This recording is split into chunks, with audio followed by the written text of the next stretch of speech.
Salamat, salamat. Ano ba yung nangyari dito sa trade?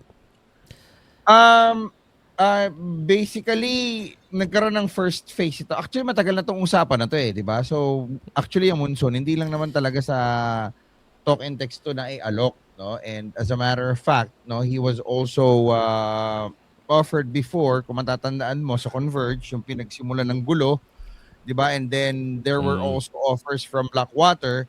And then ito, tumagal na simula Mayo, talk and text yung kausap nitong Titan Ultra regarding dito kay Joshua Monson. So kahapon, Mm. no, nagkaroon ng pumutok na balita, no, na yun nga, may kapalitan, pero it turns out, no, kagabi pinul pala yung plug ng management ng Titan because they believe, no, it's not fair for them na isang 53rd season pick tsaka isang big man, no, na still unknown ang makukuha nilang kapalit ng isang Joshua Monson. Wow. Well, that is certainly from the outside. Ako, hindi nga ako basketball expert. I look at it as unfair talaga. I'm sure nakita nila yung ano. Pero, why is this even considered? Why is it even floated out there? Itong trade na to. Especially ngayon ko nalaman na ang dami palang may offer. Sabi ko nga kanina, bakit din na lang sa Terra Firma? Total, ang Terra Firma, mahilig magpakawala ng first round pick. What's the Hindi what's the hindi reasoning? Bakit? to be honest with you, hindi magte-trade ng diretso yung Titan Ultra tsaka yung Terra Firma. Kasi hindi nag-uusap si Pido tsaka si Bonitan. Okay? Okay. So, Okay. hindi magte-trade ng diretso yan, no? Kung Okay. paniniwalaan natin yung mga insiders. Okay? Ah. So, sa ibang mga teams, wala pang kasi wala pang galaw ngayon eh. Nagpapakiramdaman pa yung mga kuponan ngayon. And mukhang yung mga trade na inaabangan natin might happen pag nag-break na yung PBA. Magkakaroon yata ng 5 to 6 weeks na break ito to give way para dun sa window, FIBA window, Gilas. and then eventually sa Asian Games. So doon natin i-expect yung mga possible movements ng mga players at ng ibang mga kuponan. Pau.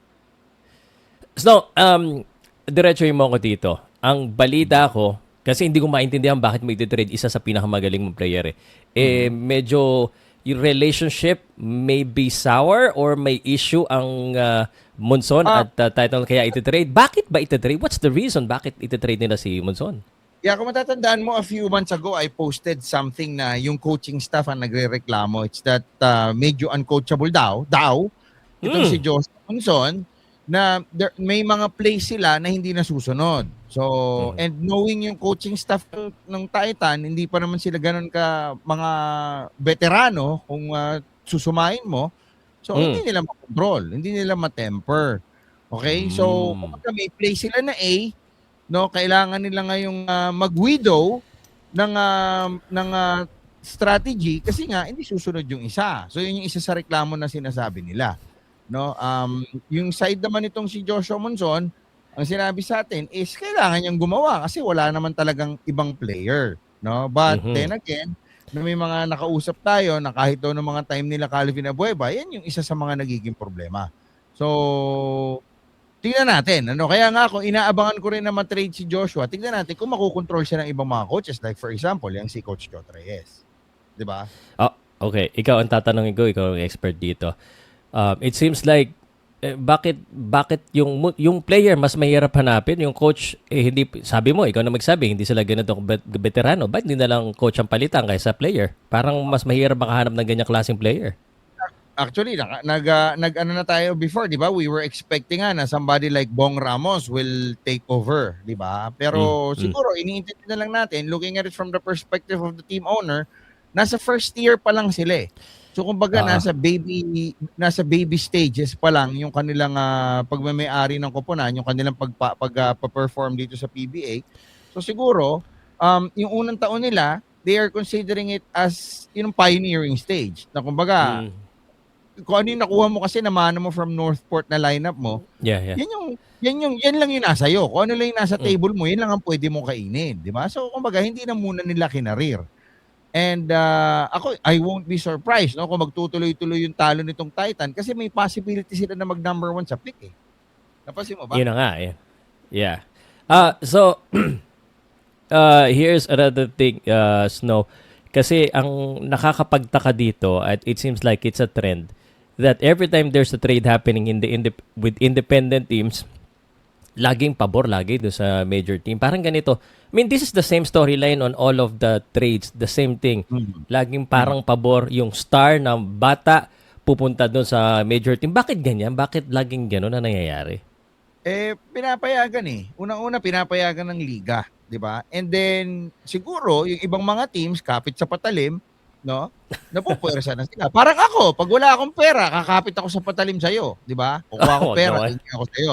Di ba? Nag-gets mo yung point ko? So, Ah. may dangle na. Mas mayaman ka, mahirap ako.